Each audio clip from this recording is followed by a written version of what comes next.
Option trader அன்பர்கள் அனைவருக்கும் வணக்கம். ஆப்ஷன் ட்ரிக்கி ட்ரேட் சேனல் மூலியம் உங்களை சந்திப்பதில் மிக்க மகிழ்ச்சி அடைகிறேன்.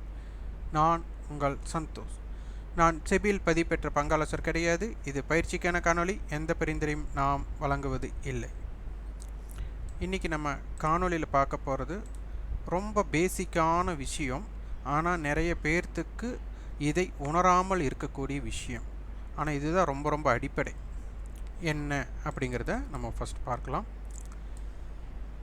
மார்க்கெட் மூமெண்ட்ஸ், அதாவது மார்க்கெட் வந்துட்டு என்னென்ன இம்பேக்ட் மூமெண்ட் கொடுக்கும் அப்படிங்கிறத ஃபஸ்ட்டு நம்ம தெரிஞ்சுக்கணும். இதை வந்து 3 விதமாக நம்ம பிரிக்கலாம். ஒன்று one side market, volatile market, sideway market அப்படின்ட்டு. இப்போ இந்த ஒன் சைடு மார்க்கெட் இதையத்தான் எதிர்பார்த்து நிறைய பேர் வந்துட்டு லாஸ் ஆகிறதுக்கு மெயின் ரீசனே இந்த ஒன் சைடு மார்க்கெட் தான். காரணம் என்ன அப்படின்னா, ஒருத்தர் லாட்ரி டிக்கெட் எடுக்கிறாரு, தொடர்ந்து எடுக்கிறாரு. லாட்ரி டிக்கெட்டில் ஒரு ப்ரைஸ் விழுந்துருமோ அப்படிங்கிற ஒரு காரணத்துக்காக எடுப்பார். அந்த லாட்ரி டிக்கெட்டில் ப்ரைஸ் விழுந்துருச்சுனாலும் அந்த லாட்ரி டிக்கெட்டு என்ன ப்ரைஸ் விழுந்தோ அந்த தொகை திருப்பியும் வந்துட்டு லாட்ரி டிக்கெட் வாங்குற மாதிரியே ஐடியா பண்ணுவாங்க. அப்போது டெய்லியும் ப்ரைஸ் விழுகுமா அப்படின்னா கண்டிப்பாக இல்லை. அதுபோல் ஒன் சைடு மார்க்கெட், அதாவது அவங்க ஒரு என்ட்ரி பண்ணிட்டாங்க அப்படின்னா அந்த என்ட்ரி மேலே அவங்களுக்கு ஃபேவராகவே இருக்கக்கூடியது தான் இது ஒன் சைடு மார்க்கெட். இது எப்போதும் அமையுமா அப்படின்னு ஒரு கேள்வி கேட்டோம் அப்படின்னா எப்போதுமே இது அமையாது. எப்போதாவது ஒரு நாள் அமையும்.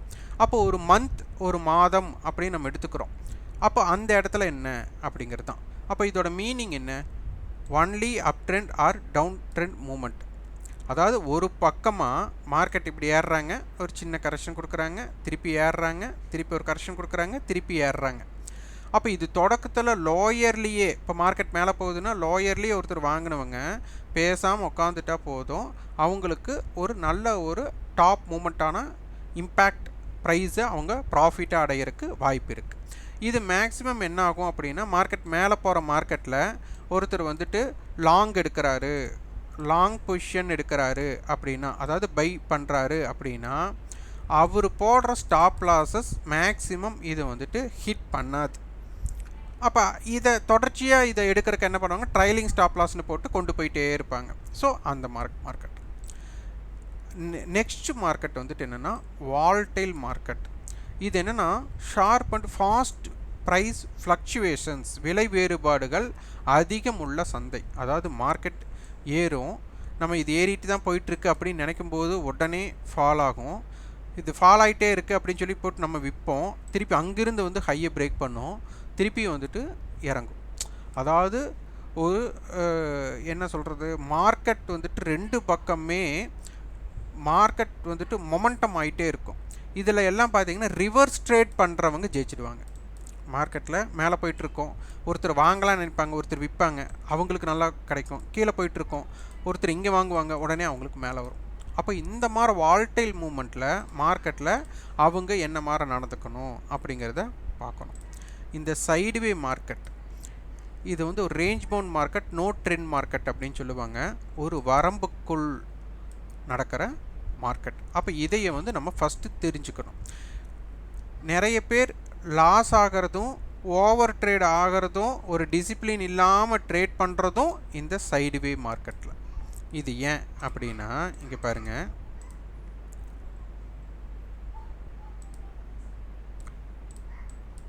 மார்க்கெட் இங்கே ஒரு 100 ரூபாய்க்கு இருக்கிறாங்க, இங்கே ஒரு 110 ரூபாய் இருக்கிறாங்க. இப்போ 100 ரூபாயிலிருந்து 110 ரூபா போகும்போது ஒருத்தர் பிரேக் அவுட் இந்த இடத்துல ஆயிட்டாங்க அப்படின்னு நினச்சி இந்த இடத்துல பை பண்ணுவாங்க. அப்போ மார்க்கெட் என்ன ஆகணும், மேலே போகணும் அப்படின்னு நினச்சி. ஆனால் மார்க்கெட் என்ன பண்ணும், இப்படி உடனே இங்கே கீழே வரும். இந்த கீழே வந்ததுமே என்ன பண்ணுவாங்கன்னா, இங்கே அவங்க லாஸை புக் பண்ணிவிட்டு, ஒரு எக்ஸாம்பிளுக்காக சொல்கிறேன், திருப்பி இது கீழே போகும்னு நினச்சிட்டு செல் பண்ணுவாங்க. மார்க்கெட் என்ன பண்ணும், இந்த இடத்துல இருந்து திருப்பி வந்துட்டு மீண்டும் இங்கே போகும். இங்கே போனதுமே என்ன பண்ணுவாங்க, இந்த செல்லை கவர் பண்ணிட்டு திருப்பி மார்க்கெட் பிரேக் அவுட் ஆயிடுச்சுன்ட்டு திருப்பி பை எடுப்பாங்க. திருப்பி அவன் என்ன பண்ணுவான், இந்த இடத்துல இங்கே கீழே வருவான். அப்போ இங்கே என்ன பண்ணுவாங்க, திருப்பி செல் அடிப்பாங்க, திருப்பி மார்க்கெட் மேலே போகும். அப்போது மார்க்கெட்டோட ரேஞ்ச் என்னென்னா மொத்த ரேஞ்சே ஒரு 10 ரூபா மூமெண்ட்டு தான்.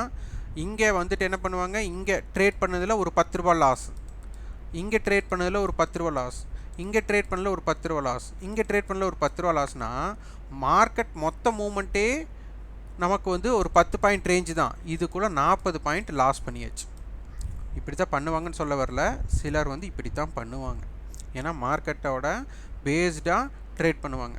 அப்போ மார்க்கெட்டோட மொத்த மூமெண்ட்டே 10 பாயிண்ட்டில் 40 பாயிண்ட் லாஸ் பண்ணிட்டா திருப்பி இதை ரெக்கவர் பண்ணுறதுக்காக என்ன பண்ணுவாங்கன்னா இங்கே லாட் சைஸை இன்க்ரீஸ் பண்ணுவாங்க. அப்போது மார்க்கெட் ஏதாச்சும் ஒரு இடத்துல பிரேக் அவுட் ஆயிடுச்சுன்னா பிரச்சனை இல்லை, பிரேக் அவுட் ஆகிட்டு மேலே எங்கேயோ கீழேயோ பெருசாக மூமெண்டம் கொடுத்துட்டாங்கன்னா தப்பிச்சிடுவாங்க. அப்படி இல்லாத பட்சத்தில் என்ன ஆகும்னா ஓவர் ட்ரேட் பண்ணி லாஸ் பண்ணிவிடுவாங்க. இங்கே இந்த மார்க்கெட் தான் நிறைய பேர் வந்துட்டு லாஸ் ஆகிறதுக்குண்டான இடமே என்னென்னா இந்த சைடுவே மார்க்கெட். அப்போ இந்த 3 வகையான மார்க்கெட்டை பற்றி ஃபஸ்ட்டு புரிஞ்சுக்கணும். அப்போ இந்த ஒன் சைடு மார்க்கெட் எதற்காக எதிர்பார்க்குறாங்க அப்படின்னா, இப்போ நம்ம ஒரு வாகனத்தில் போயிட்டுருக்குறோம், ஒரு டிராஃபிக் ஜோன் சொல்கிறோம், அந்த டிராஃபிக் ஜோனை விட்டு நகர்ந்துட்டோம். இப்போ இது போகிறோம், இங்கே வர வந்துட்டு டிராஃபிக் ஜோன்ஸ் இருக்குது. இப்போ இதை தாண்டிடும் அடுத்த டிராஃபிக் ஜோன்ஸ் தூரம் ஜாஸ்தியாக இருக்குது. அப்போ என்ன ஆகும், இது ஸ்பீடாக கடக்கிறதுக்கு பார்ப்பீங்க. அப்போது டிராஃபிக் பாயிண்ட்லேருந்து ஒரு நான் டிராஃபிக் பாயிண்ட் இதாக இருக்கும். இல்லை இதை வேறு மாதிரி எடுத்துக்கலாம் அப்படின்னா, நீங்கள் லோக்கல் ட்ரெயினில் போகிறக்கும் எக்ஸ்பிரஸ் ட்ரெயினில் போகிறக்கும் உள்ள வித்தியாசம்தான். லோக்கல் ட்ரெயினில் எப்படி போவீங்க, எக்ஸ்பிரஸ் ட்ரெயினில் எப்படி போவீங்க அப்படிங்கிறது டிஃப்ரெண்ட் பண்ணிட்டீங்கனாலே உங்களுக்கு புரிஞ்சிடும். அப்போ எல்லாருமே என்ன பண்ணுறாங்க, எக்ஸ்பிரஸ் ட்ரெயினில் போகணும்னு ஆசைப்பட்றாங்க. அதுதான் ஒன் சைடு மார்க்கெட். அப்போ இந்த ஒன் சைடு மார்க்கெட் டெய்லியும் கிடைக்குமா அப்படின்னா கண்டிப்பாக கிடைக்கவே கிடைக்காது. அப்போ இதை ஃபஸ்ட்டு உணரணும். இது எங்கெல்லாம் ஒன் சைடு மார்க்கெட் கிடைக்கும் அப்படின்னா, இது வந்து ஒரு நான் டிராஃபிக் ஜோன் அப்படின்னு சொல்லுவாங்க. அதாவது இது ஒரு பிரேக் அவுட் ஜோன் அப்படின்னு சொல்லுவாங்க. அப்போது இது வந்துட்டு ஒன்றும் yesterday high yesterday low, weekly high weekly low, monthly high monthly low, இதெல்லாம் கடக்கும்போது ஒரு ஃபோர்ஸ் க்ரியேட் ஆகும். அந்த ஃபோர்ஸ் வந்துட்டு மொமெண்டமாக மாற்றும். அந்த இடத்துல ஒன் சைடு மார்க்கெட் வரலாம். அப்போ மார்க்கெட் எஸ்டர்டே ஹை எஸ்டர்டே லோவுக்கு உட்பட்டு இருக்கிற வர, வீக்லி ஹை வீக்லி லோவுக்கு உட்பட்டு இருக்கிற வர, மந்த்லி ஹை மந்த்லி லோவுக்கு உட்பட்டு இருக்கிற வர இது ஏற்படுதா அப்படிங்கிற டிஃப்ரென்ஷியேட்டை நம்ம பண்ணி பார்க்கணும். அப்போ இதுக்கு என்ன பண்ணணும்னா, மார்க்கெட்டில் முதல் வந்துட்டு நம்ம மார்க்கெட்டை அப்சர்வ் பண்ணி கீ பாயிண்ட்ஸ் லவ் லெட்டர் மாதிரி நம்ம எழுதணும் டெய்லியும். இங்கே நிறைய பேர் என்னென்னா ட்ரேடு பண்ணிட்டு தான் நீங்கள் மார்க்கெட்டையே பார்க்குறீங்க. இது என்னென்னா ஒருத்தனை அடிச்சுட்டு தான் என்னென்னு கேட்குற மாதிரி. அப்போ அப்படி பண்ணவே கூடாது. மார்க்கெட்டை பொறுத்தவரை முதல் அப்சர்வ் பண்ணணும். நீங்கள் மார்க்கெட்டை அப்சர்வ் பண்ணுற டைம் அதிகமாக இருக்கணும், மார்க்கெட்டுக்குள்ளே ட்ரேடு பண்ணுற டைம் கம்மியாக இருக்கணும். அப்படி தான் உங்களுடைய இது பண்ணணும் அமைப்பு. அடுத்து வால்டைல் மார்க்கெட். இது வந்துட்டு மார்க்கெட்டில் ஒரு ஸ்பீடு மேலே கீழேன்னு பரபரப்பாக போயிட்டுருக்கும். இதில் வந்து ரிவர்ஸ் ட்ரேட் பண்ணுறவங்க அதிகமாக இங்கே ஜெயிச்சிடுவாங்க. ஒன் சைடு மூமெண்ட்டுக்கு உண்டான ஸ்ட்ராட்டஜியை இந்த இடத்துல அப்ளை பண்ணுறவங்க தோற்றுடுவாங்க, ரிவர்ஸ் ட்ரேட் பண்ணுறவங்க ஜெயிச்சிடுவாங்க. இந்த இடத்துல வால்டைல் மார்க்கெட்டாக இருக்கும்போது ஒன் சைடு மார்க்கெட் அதோட ஸ்ட்ராட்டஜி தூக்கி மாற்றி போட்டிங்க அப்படின்னா இங்கே ஓவர் ட்ரேட் ஆகிடும். இந்த சைடுவே மார்க்கெட் தான் இருக்கிறதுலே ரேஞ்சு முன்னாடி. அதாவது ஒன்றா சிலரெல்லாம் பார்த்தீங்கன்னா என்னை வாழவும் விட மாட்டேங்கிறீங்க, சாகவும் விட மாட்டேங்கிறீங்கன்ட்டு வாழ்க்கையை வெறுத்து சொல்லுவாங்க. அதுபோல் மார்க்கெட்டு ட்ரெண்டே க்ரியேட் ஆகிருக்கு. அது மேலேயும் க்ரியேட் ஆகாமல் கீழேயும் க்ரியேட் ஆகாமல் ஒரு ரேஞ்ச் பவுண்டாக இருக்கும். இந்த இடங்களில் நீங்கள் ட்ரேடே பண்ணக்கூடாது. முதல் ட்ரேடை அவாய்ட் பண்ணுற இடம் தெரியணும் உங்களுக்கு. ட்ரேட் அவாய்ட் பண்ணுற இடம் தெரிஞ்சிருச்சு அப்படின்னாலே எந்த இடம் உங்களுக்கு வேல்யூபிளான ட்ரேட் அப்படிங்கிறது தெரிஞ்சிடும். அதனால் சைடுவே மார்க்கெட் அப்படின்னா மார்க்கெட் வந்துட்டு ஒரு ரேஞ்சுக்குள்ளே இருக்கிறாங்கன்னு அர்த்தம். இந்த ரேஞ்சுக்குள்ளே இருக்கும்போது ட்ரேடை அவாய்ட் பண்ணிடணும். ஒன்று இதற்கு மேலேயோ இல்லை இதற்கு கீழேயோ வர்த்தகமாக தொடங்கினதுக்கு அப்புறம் தான் நம்ம வந்துட்டு ஏதாச்சும் ஒரு முயற்சி செய்ய தொடங்கணும். இதுக்குள்ளே ஓவர் ட்ரேட் நிறைய பேர் இதில் தான் ஓவர் ட்ரேட் பண்ணி லாஸ் பண்ணுவீங்க. அதனால் வந்துட்டு இதை தவிர்க்க தெரியணும். வால்டைல் மார்க்கெட் தவிர என்ன பண்ணாலும் தப்பு நடந்தாலும் கூட உங்களுக்கு ப்ராஃபிட் வர மாதிரி மொமெண்டம் கொடுத்துடும். ஆனால் அது வெளியில் வர தெரியணும். ஒன் சைட் மார்க்கெட்டுங்கிறது மார்க்கெட் மேலேனா மேலேயே போயிட்டுருக்கிறது, கீழேனா கீழேயே போயிட்டுருக்கிறது. அப்போ இந்த மாதிரி ஜோன்ஸை நீங்கள் புரிஞ்சுக்கணும். இதுதான் மார்க்கெட்டோட மூமெண்ட்ஸ். இதை தெரிஞ்சிட்டிங்க அப்படின்னாலே ஓரளவுக்கு மார்க்கெட்டோட புரிதல் ஏற்பட்டுடும். அடுத்தது பார்த்தீங்க அப்படின்னா ட்ரேடர். இதுக்குள்ளே ட்ரேடர்ஸ் யார் இருக்கா அப்படிங்கிறத நம்ம ஃபஸ்ட்டு புரிஞ்சுக்கணும். இங்கே நம்ம ஆப்ஷன்ஸ் ட்ரேடிங் அப்படின்னு பார்த்தோம் அப்படின்னா இது ஒரு டெரிவேட்டிவ் மார்க்கெட், இது ஒரு ஹெட்ஜிங் இன்ஸ்ட்ருமெண்ட். அப்போ இதில் வந்துட்டு பார்த்திங்கன்னா நமக்கு ஆப்ஷன் பையர், ஆப்ஷன் செல்லர் அப்படின்னு சொல்லுவாங்க. ஆப்ஷன் பையர் அப்படின்னா call buyer, put buyer. Option seller அப்படின்னா கால் செல்லர், இங்கே புட் செல்லர். இதைத்தான் நம்ம இப்போ பார்க்க போகிறோம். இந்த கால் பையரை பொறுத்தவரை இவங்களுடைய அமைப்பு என்னென்னா மேல் நோக்கி போகும் அப்படின்னு நினைக்கிறவங்க கால் பையர். அப்போது மேலே போகணும் அப்படின்ட்டு இருக்கிறது மார்க்கெட் வந்துட்டு ட்ரெண்ட் ஒன் சைடாக ஏறிட்டே இருந்துட்டா இவங்க தப்பிச்சுக்குவாங்க. இவங்க ஒரு இடத்துல மார்க்கெட்டை வந்து சைடுவேவும் போகக்கூடாது, இறங்கவும் கூடாது. இந்த ரெண்டுமே இவங்களுக்கு பேராபத்து. அப்போ கால் பையராக இருக்கிறவங்க ஹோல்டு பண்ணுறதை விட ட்ரெண்டு கண்டினியூ ஆகிற இடத்துல மட்டும் இருந்துட்டு மற்ற நேரத்தில் கால் பையராக இருக்கிறத தவிர்த்துட்டாங்க அப்படின்னாலே இவங்க சாதிச்சிடுவாங்க. அப்போ என்னென்னா மார்க்கெட் மேலேனா மேலேயே போயிட்டுருக்கணும், நிற்கவே கூடாது. இதுதான் முக்கியமான விஷயமே. மார்க்கெட் இப்படி ஏறிட்டு இருக்காங்க, ஏறிட்டு போய் இந்த இடத்துல இப்படி நிற்கக்கூடாது. அப்போ என்ன ஆகும் அப்படின்னா இதற்கு மேலே இருக்கிற ஓடிஎம் காலெல்லாம் ஈஸியாக டிகே ஆகிடும். இப்போ பாருங்கள், இந்த காணொலி பதிவு பண்ணிகிட்ருக்கிறது செப்டம்பர் 20ஆம் தேதி. இப்போ இந்த ட்ரேடு நம்ம பார்க்குறது வந்து 19 செப்டம்பரோடது. இங்கே புட் ஆப்ஷன் பாருங்கள், இதுக்கு முந்தைய நாள் வந்துட்டு மார்க்கெட் இறங்கிட்டு ஓரளவுக்கு ஏறி இருக்காங்க. இதுதான் ஸ்ட்ரக்சர். அப்போ புட் ஆப்ஷனுடைய ப்ரீவியஸ் க்ளோஸ் பாருங்கள் 70 ரூபாய். 70 ரூபாயிலிருந்து 172 ரூபாய். 70 ரூபாயிலிருந்து 172 கிட்டத்தட்ட 100 ரூபாய் ஏறி இருக்காங்க. கிட்டத்தட்ட ஒரு 150% இவங்களுக்கு ரிட்டர்ன் கொடுத்துருக்குறாங்க. அப்படி தான் நம்ம எடுத்துக்கணும். அப்போ க்ளோசிங் பாருங்கள் நமக்கு 121 ரூபாய்க்கு நடந்திருக்காங்க. அப்போ 172லிருந்து என்னாச்சு, 50 ரூபாயை காணோம். இது 25,450 புட். இங்கே பாருங்கள் 400 புட் போடுறேன். 51 ரூபா 135 ரூபா போயிருக்காங்க. இவங்களும் கிட்டத்தட்ட 150-160% ரிட்டர்ன்ஸ் கொடுத்துருக்காங்க. இப்போது க்ளோஸ் வந்து 89. 135லிருந்து 89னா கிட்டத்தட்ட இவங்க 45 ரூபா காணோம். 25,300 புட் போடுறோம் பாருங்கள். இங்கே தான் மார்க்கெட் கடைசியாக திரும்பினது. 300 புட்டோடது 27 ரூபா ப்ரீவியஸ் க்ளோஸ், 77 ரூபா. அப்போ கிட்டத்தட்ட 200% பக்கமே இவங்க கொடுத்துருக்காங்க. ஆனால் க்ளோஸ் பாருங்கள் 77 ரூபா 50 பைசாலிருந்து 43. அப்போ கிட்டத்தட்ட 50% நமக்கு ப்ரீமியம் கரைவு ஏற்பட்டிருக்கு. அடுத்தது 200 புட் போடுறோம் பாருங்கள்.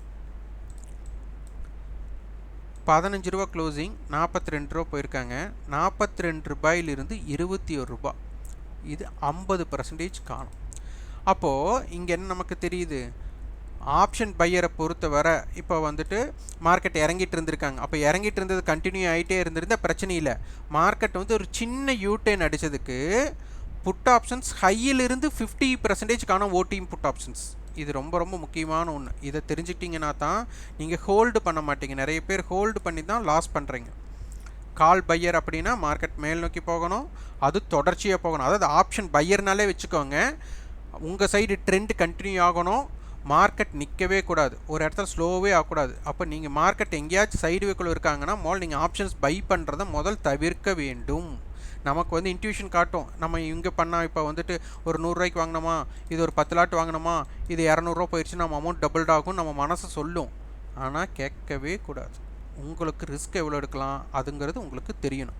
இங்கே பார்த்தீங்க அப்படின்னா ரிஸ்க்கு வந்துட்டு நம்ம என்ன டோட்டலாக பை பண்ணுறோமோ அதுதான் டோட்டல் ரிஸ்க்கே.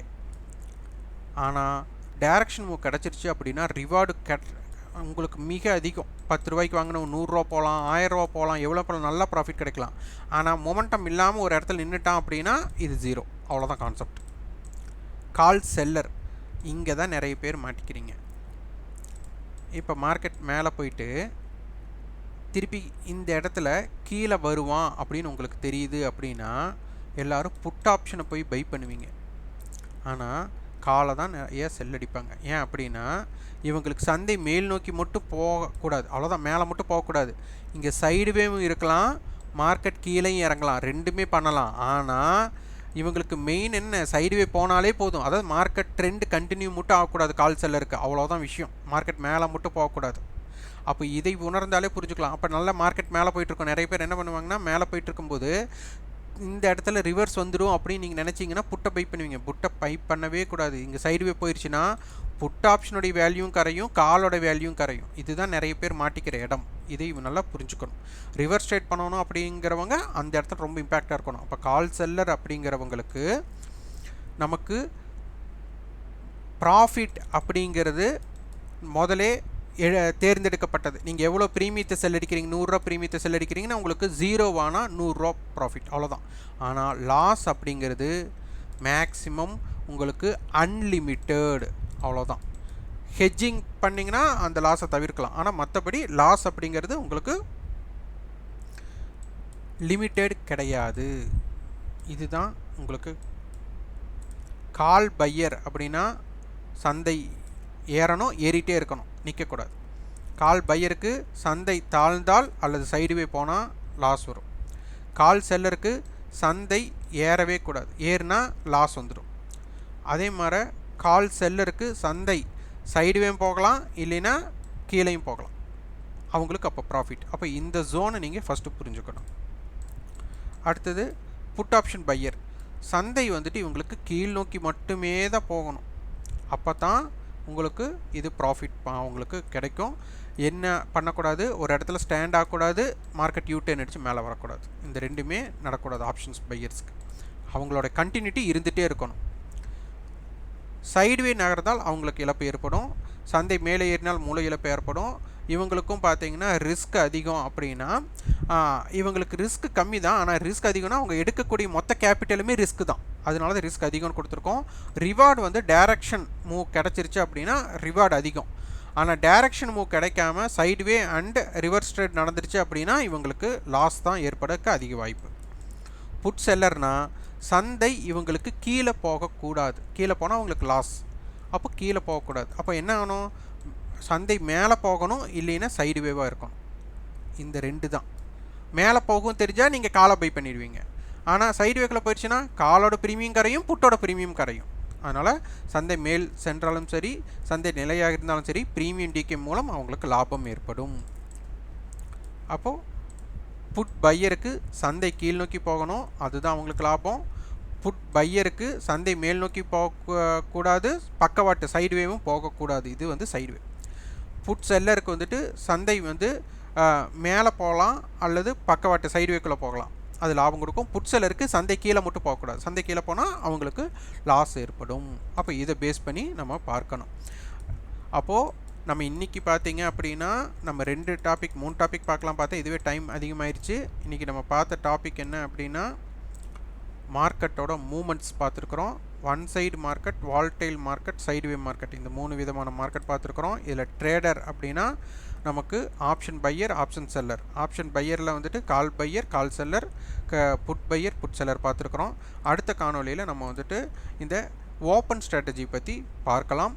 இதோட உங்களுக்கு ஃபீட்பேக் என்ன அப்படிங்கிறத கமெண்டில் பதிவு பண்ணுங்கள். நன்றி, வணக்கம்.